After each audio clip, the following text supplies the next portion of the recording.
Halo, apa kabar semua? Saya doakan semoga semuanya dalam keadaan baik-baik dan selalu dimudahkan rezekinya. Hari ini saya akan membahas lagi sebuah film yang diangkat dari kisah nyata berjudul Jungle, yang berarti hutan rimba. Ya, seperti judulnya, ini adalah sebuah kisah nyata seorang pria bernama Yoshi yang tersesat di hutan Amazon pada tahun 1981. Film ini sendiri dirilis pertama kali pada tahun 2017 di Australia. Dan seperti biasa, sebelum kita masuk ke alur cerita filmnya, silahkan klik dulu tombol subscribe yang ada di pojok kanan bawah, lalu nyalakan loncengnya. Kalau udah, saya ucapkan terima kasih. Yuk langsung aja ke ceritanya.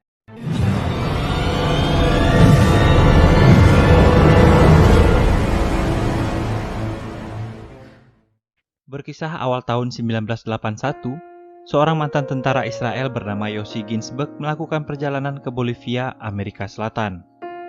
Jiwa petualang yang dimilikinya persis seperti saya, dan hal itu pula yang membawanya untuk selalu berpetualang ke tempat-tempat yang baru.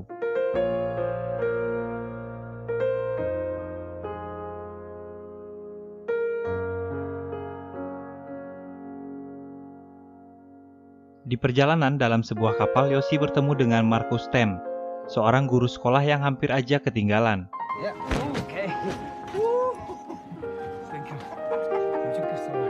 Sebagai sesama petualang, mereka langsung akrab dan memutuskan untuk berpetualang bersama hingga akhirnya mereka mendirikan tenda di area perkemahan.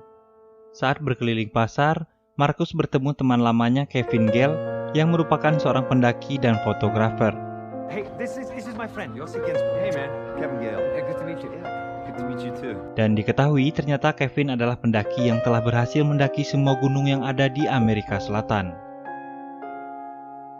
Kemudian Yoshi berkenalan dengan seorang wanita dan mereka minum-minum di perkemahan dan tertidur. Bottoms up.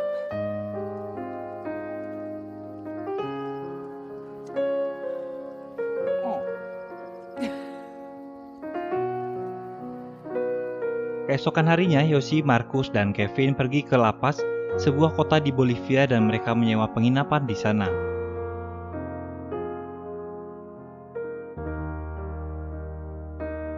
Ketika Yoshi sedang berjalan di pasar, Yoshi disapa oleh orang asing dari Austria bernama Karl Rupecher, lalu mereka mulai berbincang dan menceritakan pengalamannya. Karl bercerita dia pernah bertemu suku pedalaman, mendulang emas dan menikmati keindahan pedalaman hutan Amazon. Hal itu dibuktikannya dengan menunjukkan foto-fotonya saat ekspedisi. Karl mengajak Yoshi untuk mencari suku Toromonas, suku yang memiliki harta karun tersembunyi. Mendengar hal tersebut, Yoshi menjadi semakin bersemangat. Dia mengajak teman-temannya untuk bergabung. Mereka hanya diminta $50 per orang untuk bekal di perjalanan. Selanjutnya, mereka dijanjikan bongkahan emas oleh Karl untuk dibawa pulang. Setelah menyiapkan perbekalan, kemudian mereka berangkat menggunakan pesawat menuju Madidi, Amazon. Sesampainya di tujuan, Yoshi, Marcus, Kevin, dan Karl memulai perjalanannya.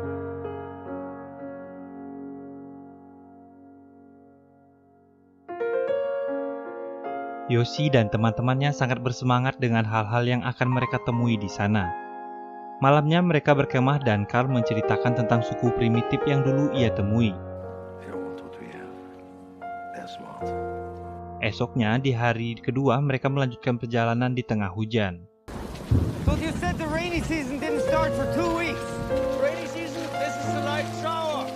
Pada hari ketiga, Marcus mulai kelelahan dan memperlambat gerak mereka. Lalu Marcus berteriak memanggil Karl. Carl! On the river, okay? Carl! Down there, Marcus! Carl! Stop! Hal itu membuat Kevin kesal. Why are you here, man? Dan tiba-tiba ada sesuatu yang bergerak di semak-semak. Dan ternyata itu adalah penduduk lokal yang sedang membawa ternaknya yang sangat besar. Akhirnya mereka bertemu lagi dengan Karl dan sampai di desa Asariamas. Asariamas.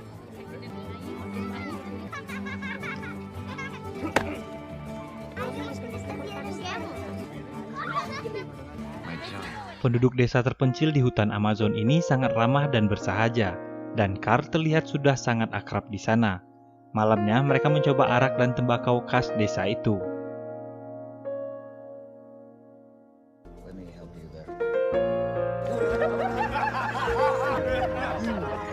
Esoknya di hari keempat, Markus yang telah mengobati lukanya, Carl dan Yoshi mendulang emas di sungai. Lalu mereka berjalan melintasi sungai dan menemukan sekumpulan kupu-kupu di sana.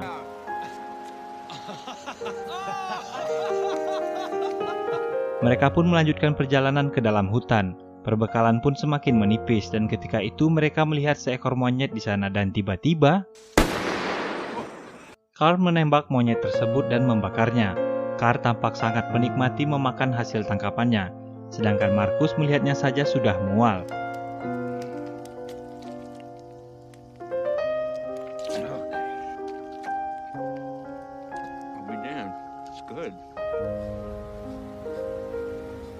Dan keesokan harinya di hari kelima, kondisi Markus semakin lemah yang menyebabkan mereka lebih sering beristirahat daripada berjalan.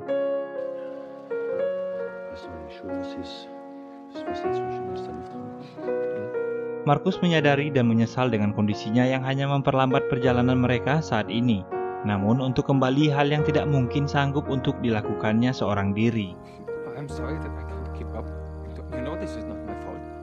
My feet are not my fault. Get some rest, okay?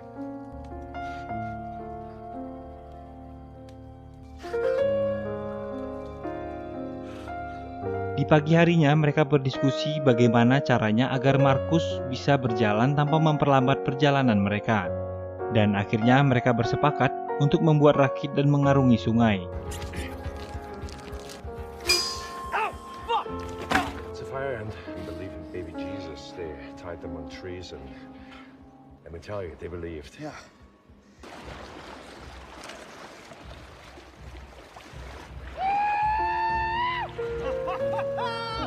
Awalnya perjalanan mereka menggunakan rakit sangatlah menyenangkan. Hingga akhirnya Carl tampak begitu cemas melihat arus sungai yang begitu deras.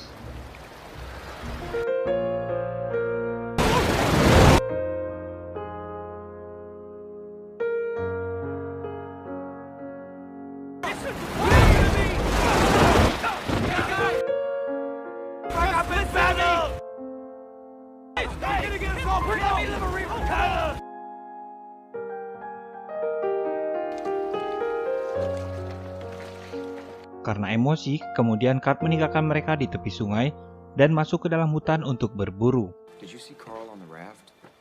You know what I think? Carl can't swim. Kemudian, Yoshi pergi mencari Carl ke dalam hutan dan tiba-tiba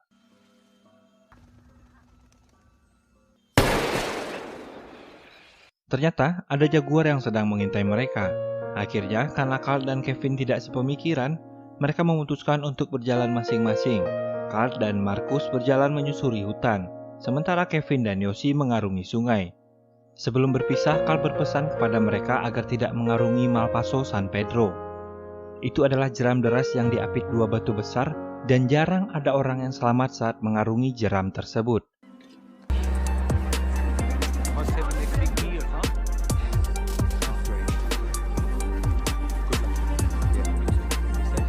Mereka berpisah hari itu. Kevin dan Yoshi berangkat menyusuri sungai sementara Carl dan Markus masuk kembali ke dalam hutan. Dan ini adalah momen yang tak akan pernah dilupakan Yoshi dan Kevin karena Markus dan Carl tak pernah keluar dari hutan dan hingga saat ini mereka berdua tak pernah ditemukan. Oke, lanjut. Lalu sampailah mereka ke Malpaso San Pedro. Seperti yang dikatakan Carl sebelumnya, arusnya terlalu deras hingga mereka kesulitan untuk mengendalikan rakit.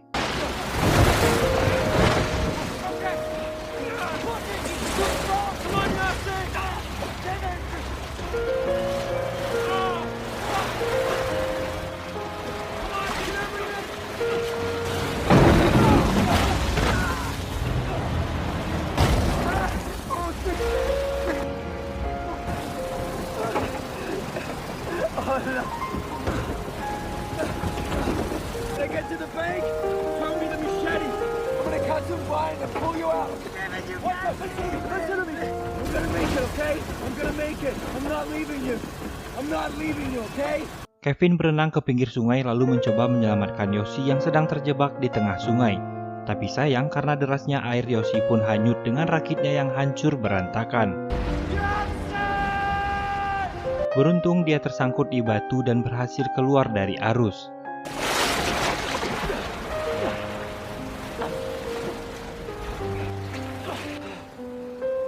Dia mencoba mencari dan memanggil-manggil Kevin, namun tidak ada yang menjawabnya.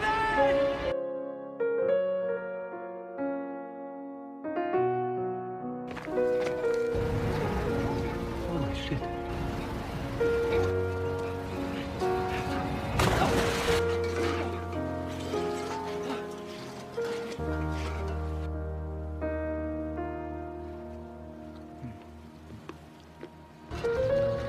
Kevin! Kevin!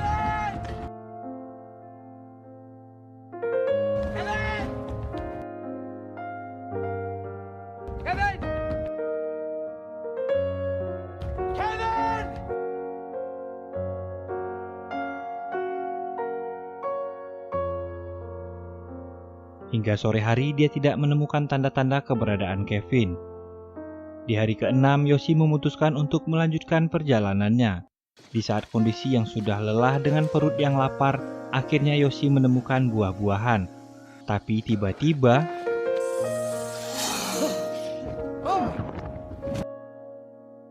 Man of action.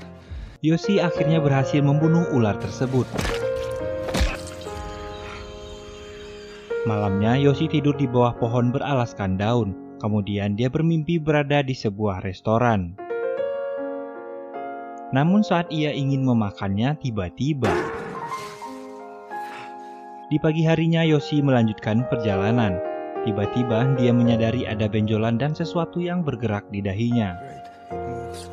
Singkat cerita, malam harinya Yoshi kembali beristirahat dan tak diduga dia melihat Markus. Namun saat dia menyalakan senter, Markus menghilang. Lalu Yoshi mendengar ada sesuatu yang bergerak di antara semak-semak. Dia melihat macan yang sedang mengintainya di semak-semak tersebut. Kemudian Yoshi menyalakan gas tabung untuk mengusir macan itu.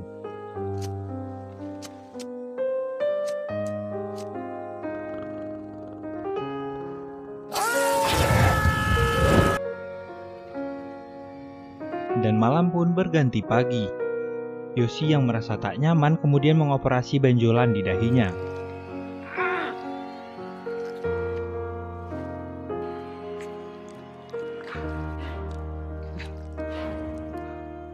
Dan ternyata benjolan itu berisi seekor hewan seperti lintah. Yoshi melanjutkan perjalanan. Dia menemukan bekas tebasan pohon dan di depannya dia menemukan 2 butir telur yang hampir menetas. Karena kehabisan bekal dan sangat kelaparan, akhirnya Yoshi memakan telur itu mentah-mentah. Yoshi menemukan bekas perkemahan tradisional dan yang tersisa hanya bangunan dari dedaunan kering. Kemudian Yoshi membuka sebuah peta. Berjalan seorang diri dengan kondisi basah dan kering membuat kakinya penuh dengan luka. Tapi dia tidak punya pilihan lain selain terus berjalan.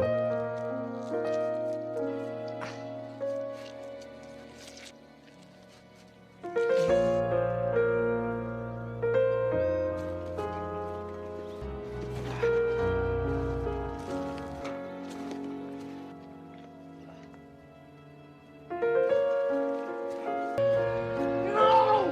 Stupid idiot! Abba, I know how you feel, and I'm sorry. University, law school. You will not see 1 shekel from me. It's only a year. Carlo said, stay on the river. Yoshi memutuskan kembali ke tepi sungai agar tidak tersesat. Sedangkan di tempat lain, Kevin ternyata masih hidup dan diselamatkan oleh penduduk lokal dan kemudian membawanya ke daerah Rurena Baku.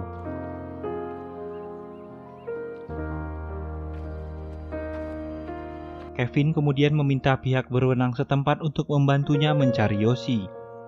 Beralih ke Yoshi, samar-samar dia mendengar suara pesawat. Yoshi memberikan tanda dengan mengibarkan mantelnya. Namun Kevin tak melihat Yoshi dari atas pesawat karena pesawat terbang terlalu tinggi.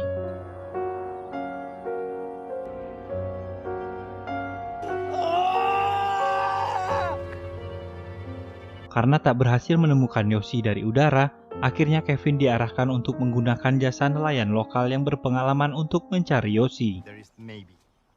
Setelah mendengar Yoshi hilang lebih dari 2 minggu, nelayan tersebut menolak untuk membantunya. Namun, Kevin terus meyakinkan nelayan itu hingga ia ingin membeli perahu miliknya. ¿Cuándo por el bote? Crazy gringo. Dan akhirnya mereka sepakat untuk berangkat.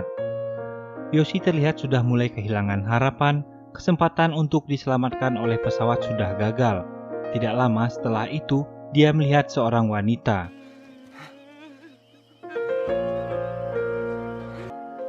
It's good to see you. Ternyata itu adalah wanita suku setempat yang sedang menangis.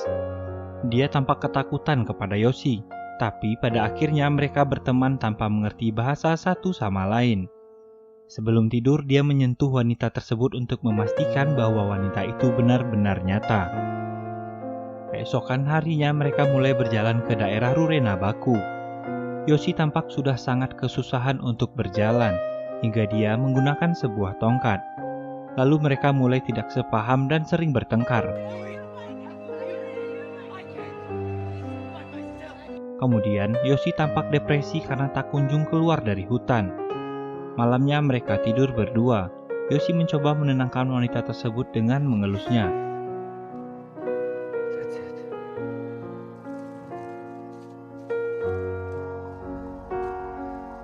Di sini terlihat bahwa Yoshi sudah mulai berhalusinasi dan sangat depresi dengan keadaannya.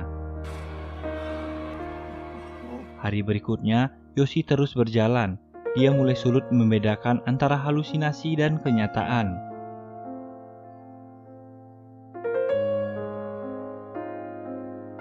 Naasnya saat melewati hutan dia terperosok ke dalam lumpur hidup dan badannya perlahan-lahan mulai terhisap sampai dia kelelahan dan tertidur. Saat terbangun, Yoshi melihat daun dan mencoba meraihnya. Dan perlahan menariknya hingga dia bisa keluar dari lumpur tersebut.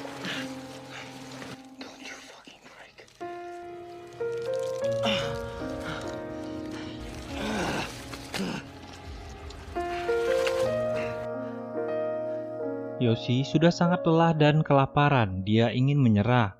Namun tiba-tiba saja dia mendengar bisikan-bisikan kecil bahwa ia harus ke tepi sungai agar bisa ditemukan. Yoshi merangkak menuju pohon yang penuh dengan semut api. Lalu dia membuka bajunya dan menggoyangkan pohon tersebut agar semut menggigitnya.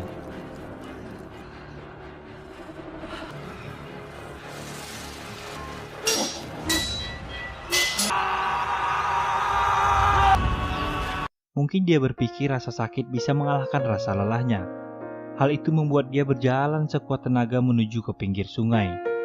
Akan tetapi sesampainya di sungai, dia tidak menemukan apapun. Malam harinya hanya ada kura-kura yang menghampirinya. Dia kemudian berbicara kepada kura-kura tersebut untuk memotivasi dirinya sendiri. Dalam keadaan seperti ini, Yoshi sudah pasrah. Harapan untuk diselamatkan sudah tidak terpikirkan lagi. Seolah dia hanya menunggu untuk mati. Keesokan harinya terlihat Kevin yang masih terus mencari. Akan tetapi mereka menepi. Mereka menghentikan perjalanan melihat arus di depannya yang sangat deras dan sulit untuk dilewati. Akhirnya mereka berbalik arah untuk pulang.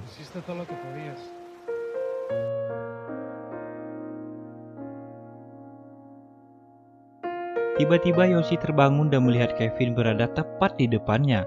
Yoshi merangkak ke arah Kevin. Yoshi sudah tidak sanggup untuk berteriak.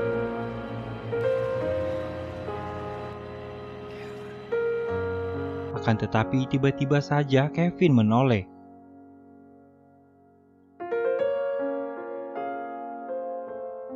Dan bergegas kembali ke tepian dan memeluknya. Yoshi sudah sangat lemah dan tak sanggup berjalan lagi.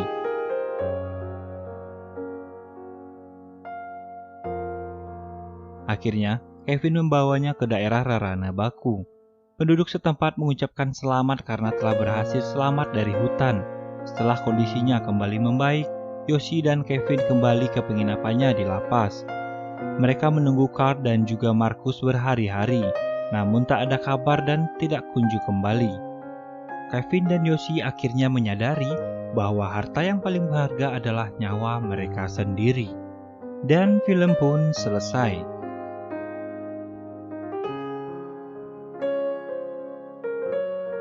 Dan berikut adalah foto Kevin, Yoshi, Marcus, dan Carl. Terima kasih sudah menonton video ini. Sedikit makna yang mungkin dapat saya tangkap dari kisah nyata dalam film ini adalah untuk selalu berhati-hati jika akan memasuki sebuah tempat yang sebelumnya tak pernah kita kunjungi. Ada baiknya kita membawa seseorang yang sudah mengenal daerah tersebut. Dan jika kamu tersesat di dalam hutan, pastikan kamu mencari arus sungai dan menyusurinya. Baiklah, mungkin sekian dulu dari saya. Jika kamu suka dengan film ini, silahkan klik tombol like yang ada di bawah. Dan kalau kamu suka dengan video-video di channel ini, silahkan klik tombol subscribe yang ada di pojok kanan bawah, agar kamu mendapatkan pemberitahuan saat channel ini mengupload konten-konten terbaru. Akhir kata saya ucapkan Assalamualaikum warahmatullahi wabarakatuh. Sampai jumpa di Alut Cerita Film lainnya. Bye-bye.